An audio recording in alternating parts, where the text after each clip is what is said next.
Brent Cruz, William Sawalich bringing them to the green flag. And folks, it is time to rock, roll, and rumble here at the Rock. Green flag up, and we are racing at Rockingham Speedway.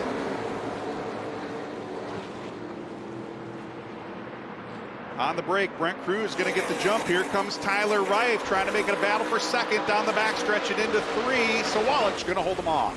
A couple of days as we see the first battle for position. There's Jake Finch to the inside, and he's going to get sideways into turn three. Hard contact into the outside wall. LeVar Scott also involved. Oh, Zachary. Caution, going to be out for the first time today. Zachary Tinkle did a masterful job avoiding the car of Jake Finch as he came off the wall, and for LeVar Scott, he had nowhere to go. And there, Eric going off into turn three to the inside of Austin Green. He's going to drive it in deep, and it looks like the rear end just jumped out into the outside wall, and LeVar Scott, boy, LeVar's going to come out of this. He's going to have some damage to that car, Eric, but I don't think it's going to be anywhere near as bad as it could have been. Tighten up there off the corner, way down to the flat to get by Goulet. That was close. You could see that one coming. The 31 wanted to get out of the way. He wanted to get as low as he could, but he didn't realize the 81 had that much momentum. But second and third about to work their way past LeVar Scott as well. See Green here trying to cut that car down midway through the corner. Got a good drive on the front stretch, looking low to turn one in the battle for second. Sawalich keeps the door open just enough, but Green is not alongside yet. Got a good drive off two. I talked to Joe Dan Bailey, who now works with the Toyota Gazoo Racing technology engine department. He's got a lot of experience. Has worked with a lot of great race teams, including the old Flying Aces with Dale Earnhardt Sr. at Richard Childress. That team was able to get the car back together, so we got a caution on the racetrack. And it's turn number 1 and 2. Wow, that is a heavy hit for Timmy Hill. We just saw him a couple of moments ago on screen, and it looks like he has made some significant contact with the outside wall. And Timmy climbing out of that automobile. Good to see him climbing out, but that looks to be a heavy hit. Timmy had just gone a lap down, and wow, not sure if that was a right front tire going down, which we did see that in the morning practice session with London McKenzie's car, but that car shot straight up to the outside wall after he had already committed to try to enter turn one on the bottom.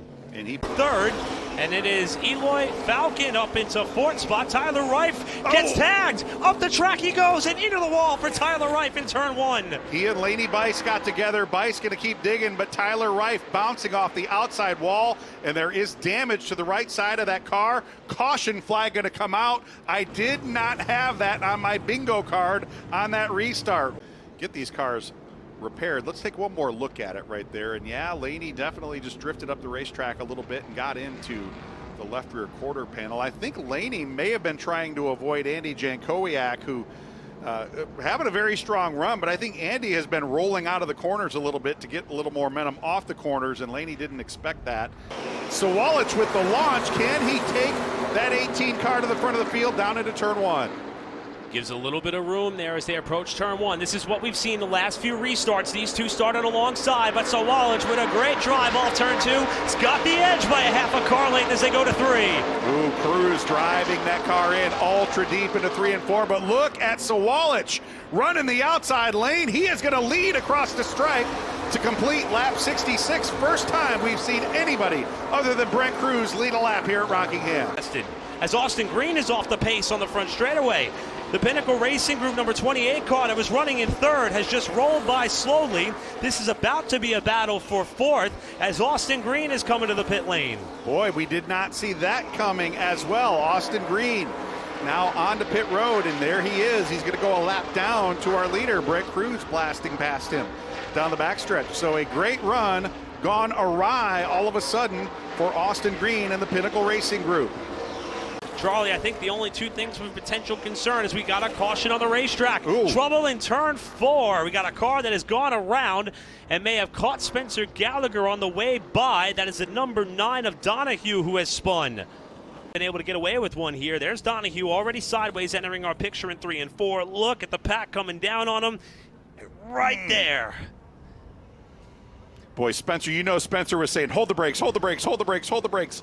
and the car just drifted down the racetrack, and Spencer, as you saw, had already committed to it. And be eligible to move up in his racing career. He's got a bunch of Truck Series races on the docket this season for Tricon Garage, but he wants a piece of hardware to go along with it. He's one lap away from grabbing a win at the Rock. White flag up for Brent Cruz. He has no pressure from behind. Cleanly down into turns 1 and 2 and down the backstretch for the final time. 5.6 seconds ahead of William Sawalich. Cruz keeping that car painted to the white line. He's off at turn 4. Brent Cruz gonna pick up the win here at Rockingham.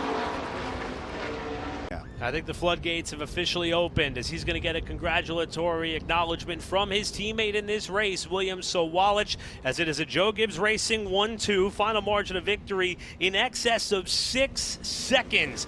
But Cruz is going to burn down the house. He's got no Xfinity race to worry about later on this afternoon. He can enjoy this one for the rest of the weekend. Brent Cruz celebrating his first ARCA Menards E-Series win of his very young racing career.